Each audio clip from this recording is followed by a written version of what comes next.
Welcome to the deep dive. Today, we're going to be tackling eviction laws in California.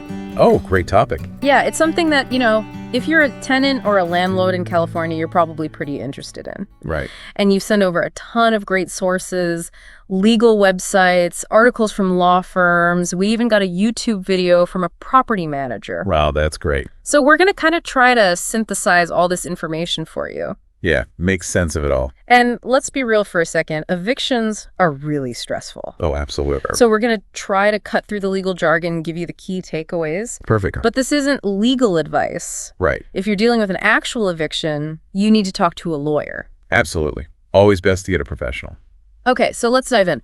One thing that jumped out from these sources is this idea of just cause eviction. Yeah, that's a big one in California. So basically, the Tenant Protection Act, also known as AB 1482, says that landlords need a solid reason to evict a tenant, especially tenants that have been living in a place for at least a year. At least a year, yeah. Go. It's a really important protection for tenants. Yeah. It's meant to prevent those unfair evictions. Right. The ones that kind of come out of the blue. Yeah. Helps create more stable housing situations, but it's not a blanket rule. Okay. This is where it gets interesting. Okay. It doesn't apply to all rentals. So what kinds of properties don't fall under this? Well, newer buildings are often exempt. Okay. Also, certain single-family homes. Okay. Especially ones that are owned by individuals rather than corporations. Okay. So even like a duplex where the owner lives in one of the units might not be covered. So is there like a reason why those exemptions exist? Well, it's all about trying to find a balance, right? Okay. The law wants to protect those tenants, but it also acknowledges that property owners have rights. Yeah. Especially smaller property owners. So the thinking is if you only own like one or two units, right. And especially if you live in one of those units, you might have a stronger need to choose who lives there. Okay, that makes sense. Yeah. So once we're talking about just cause, we need to understand the two main types of evictions, which are at fault and no fault. Exactly. So at fault evictions are kind of straightforward. Yeah, pretty much. It's like not paying your rent, violating the lease agreement. Right. Basically doing things that put you at odds with your responsibilities as a tenant. Exactly. Yeah. And then no fault means that the tenant isn't necessarily doing anything wrong. Right. But the landlord still has a legitimate reason to evict. Yeah, like if they want to move into the unit themselves or do a major renovation or something. Right. Exactly. But here's the thing that surprised me. Okay. Even in some no-fault situations, California law requires landlords to provide financial assistance to the tenant that's being evicted. Yeah, that's right. So even if it's a legitimate no-fault reason, the landlord might have to help cover their moving expenses. You got it. Wow. It really reflects California's commitment to minimizing that disruption that can come from being evicted. Yeah. Because it acknowledges that even if it's not your fault, you're still facing a huge upheaval and potential financial burden. So that's good to know. Right. So while we're talking about all the legalities, one thing that came up repeatedly in these sources was the importance of proper notice. Oh, yeah, for sure. When it comes to the eviction process. Absolutely. You have to serve the right notice. Right. Within the right time frame. Yeah. And it has to be delivered in a legally valid way. Yeah, and one source even went into detail about all the ways that a notice has to be delivered. Right. Like, can you just slip it under the door? That's a question, yeah. Or does it have to be handed to them directly? Yeah. Or sent by certified mail? What's the deal with that? Yeah, those details are super important because if you don't serve the notice properly, it can cause delays and even invalidate the whole eviction. Yeah. So landlords need to get this part right. Oh, absolutely. So getting the notice right is just the first step. Yeah. What happens if the tenant doesn't comply with that notice? Right. Let's say they don't move out or fix the issue, within the time frame. What's the landlord supposed to do then? Well, that's when things go to the next level. Okay. If that notice period expires and the situation hasn't been resolved, the landlord can file an unlawful detainer lawsuit. Okay, unlawful detainer, that sounds serious. It is. It's the legal term for the eviction process in California. Okay. So basically, the landlord is saying that the tenant is unlawfully detaining the property. So it's not just a notice slipped under the door anymore? No, it's a whole court case now. Oh, wow. Yeah, and this is where the tenant gets formally involved. Okay. They'll be served with a summons. Right. Which basically says, hey, you've been sued. Right. It gives them time frame to respond. So they can't just ignore it. No, they can't. So at that point, does the tenants have a chance to fight back? Oh, yeah. Like, can they challenge the eviction in court? Absolutely. They can file a response to that lawsuit. Okay. And outline any defenses they have. Right. Like maybe they disagree with the landlord's reasons. Yeah. Or there are special circumstances. Uh-huh. And that could lead to a trial. Okay. Where both sides present their case to a judge.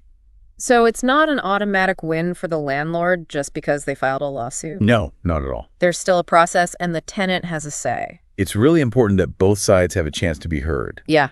California law really emphasizes due process. Okay. Which means both the landlord and the tenant have a right to present their case. Okay, so we've got the notice, right, the lawsuit, the potential for a trial. Yeah. It's starting to feel really serious. It is. What happens if the tenant doesn't respond to that summons? Okay. Or let's say they lose the case in court. What happens then? Well, if they don't respond in time, the landlord can get what's called a default judgment. Okay. That basically means the tenant loses automatically. Oh, wow. For not participating. Right. And if they lose after a trial, the judge issues what's called a judgment for possession. Okay. Which gives the landlord the right to evict. So that's where it's really official. The court is siding with the landlord. Yeah. And the tenant has to leave. Yes.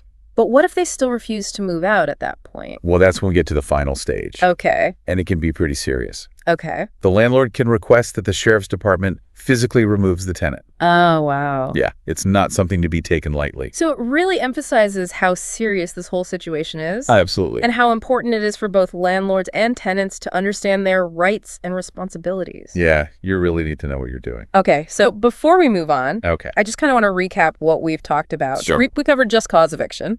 Right. Different types of evictions. Yeah. That crucial role of serving the notice properly. Yes. And the whole legal process with the unlawful detainer lawsuit. Right. And the potential for going to court. Yeah. It's a lot. Yeah, it's a lot. But understanding all this is crucial for anyone involved in renting in California. If you're in the rental market, this is essential information. Yeah, absolutely. It can be complicated, but if you break it down into these key points, it's easier to see how it all works. Right, right. And why it's so important to know your rights. And responsibilities. Exactly. Okay, so stay tuned for the next part of our deep dive. Okay. Where we'll go into tenants' rights in more detail. Looking forward to it. Yeah, we'll be right back after a quick break. Sounds good. Welcome back to the deep dive. We just went through like the step-by-step legal process of eviction in California. Yeah, it's a lot to take in. It's kind of a lot, right? Yeah. But now I kind of want to shift gears and focus on something really important. Okay. Which is tenant rights. Yeah, that's critical. Because, even when you're facing eviction, right, tenants in California still have legal protections. Absolutely. It's not just a one-sided thing. Yeah, and California is known for having really strong tenant rights. Yeah. And that definitely came across in all the sources that you sent over. Yeah, definitely.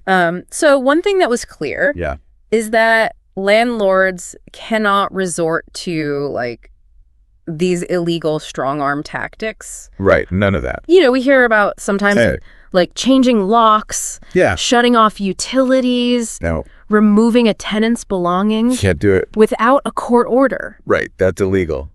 We talked about those self-help evictions earlier, and it seems like they're a big no-no. Big no-no. One of the legal websites even called them serious offenses. Right. Major legal consequences for landlords. That's how you know California's serious. Yeah. About protecting tenants. Yeah. So besides preventing those kinds of extreme measures, what other rights do tenants have when they're going through this process? Well, remember we talked about due process. Yeah. That applies throughout the whole thing. Okay. So tenants have the right to receive proper notice, to respond to a lawsuit, to present their case in court. Okay. And even appeal a judge's decision. Wow. Yeah. So it's not just the landlord says, you're out, and that's it. Nope. There's a system in place. Yeah. To ensure things are fair.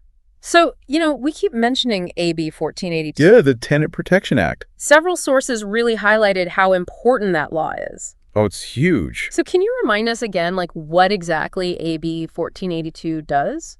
Sure. So it basically limits when landlords can evict tenants. Okay. Especially those who have lived in a unit for a year or more. Okay, the whole just cause thing. Exactly. That's what AB 1482 is all about. Okay. Preventing those arbitrary evictions. Right, right. Where the landlord is just trying to get rid of someone for no good reason. One law firm's website called it landmark legislation. Oh, yeah, for sure. That shifted the balance of power. Absolutely. Made a big difference. Between landlords and tenants. Totally. So are there other laws that protect specific types of tenants? Yeah, for sure. Okay. There are certain groups that are considered more vulnerable Okay. to displacement, so they have extra protections. Okay, who are we talking about? So seniors, people with disabilities, families with children, Okay. they often have more legal protections when it comes to evictions. That makes sense.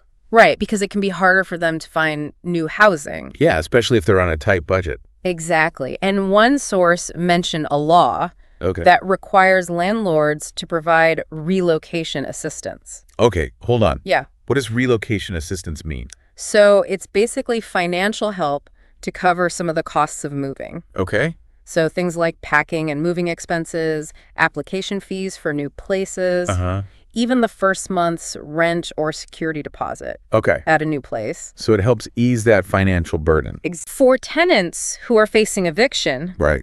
through no fault of their own. That's the key. Okay, so let's say a tenant gets that eviction notice. Uh-oh. What should they do? Like, what are their first steps? First things first, read the notice carefully. Okay. Don't panic, but don't ignore it either. Right. Make sure it was served properly. Okay. That it has a valid reason for the eviction. Yeah. And that it includes the correct time frame for you to respond. There was one guide in the eviction process that really stressed how important those details are. Yeah, they can make or break your case. They said any errors in the notice could potentially invalidate the whole eviction.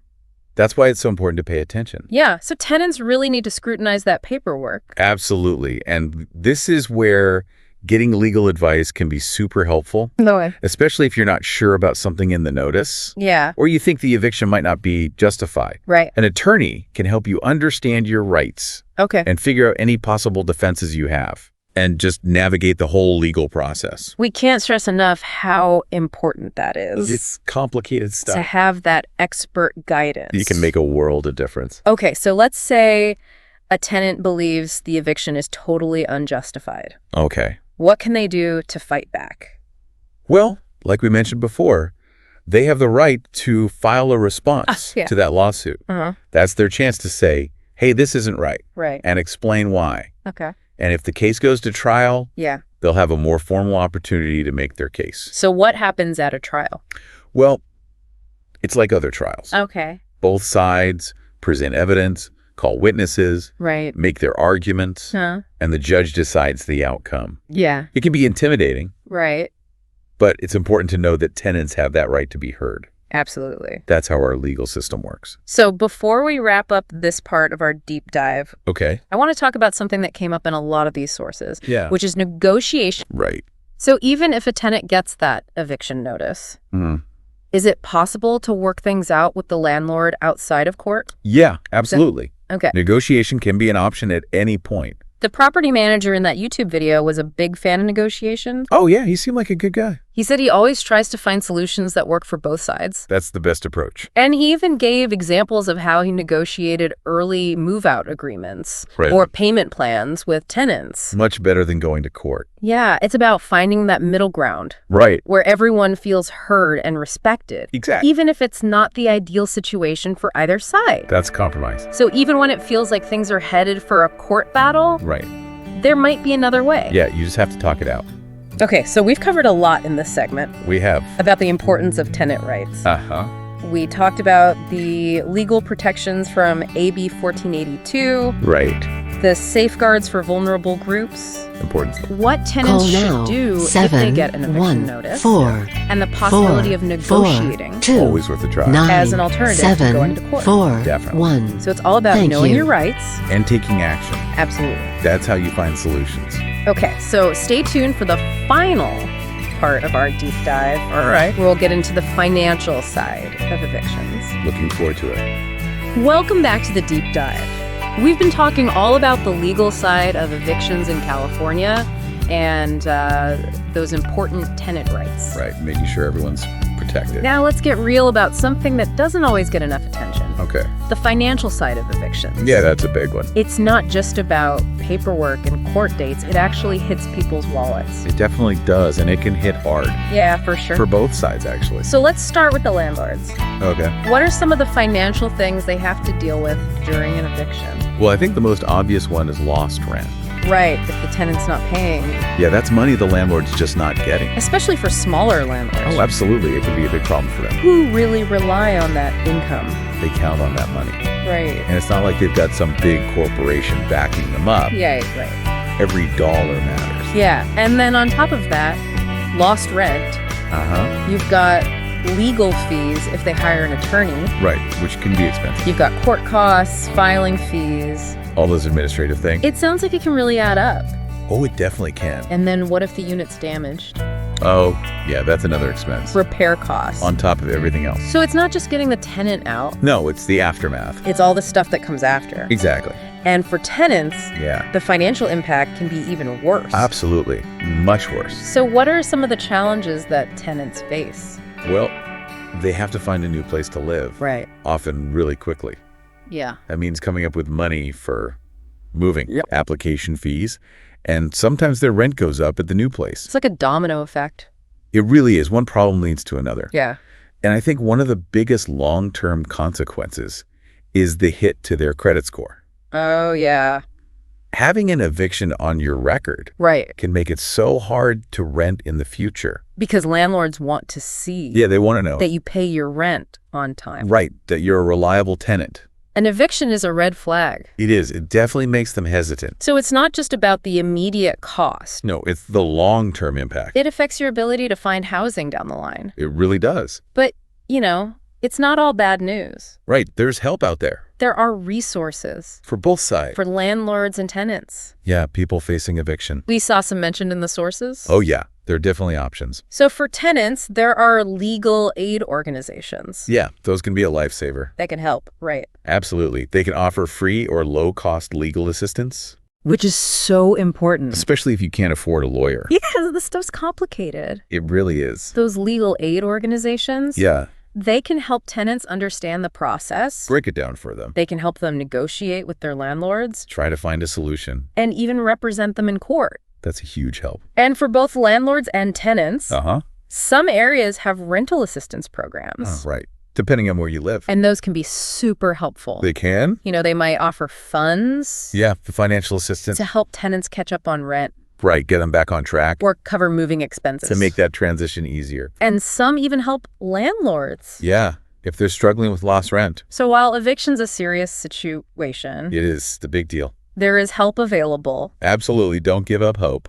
So as we're wrapping up our deep dive, we've covered a lot. You really have. We've talked about the legal process, tenant rights, the financial burdens. The costs for everyone. The resources. To help people through it. But there's a bigger picture here. Right. It's more than just the individual cases. It's like the societal impact of evictions. That's what we need to think about. Evictions can lead to displacement. Yeah. People being forced from their homes. From their communities. It can really disrupt lives. It can break up families. Support networks. Everything. And it can make that affordable housing crisis. Which is already a huge problem. Even worse. It's like a vicious cycle. So it's a tough issue. It is. There's no easy fix. But, we keep saying it. Knowledge is power.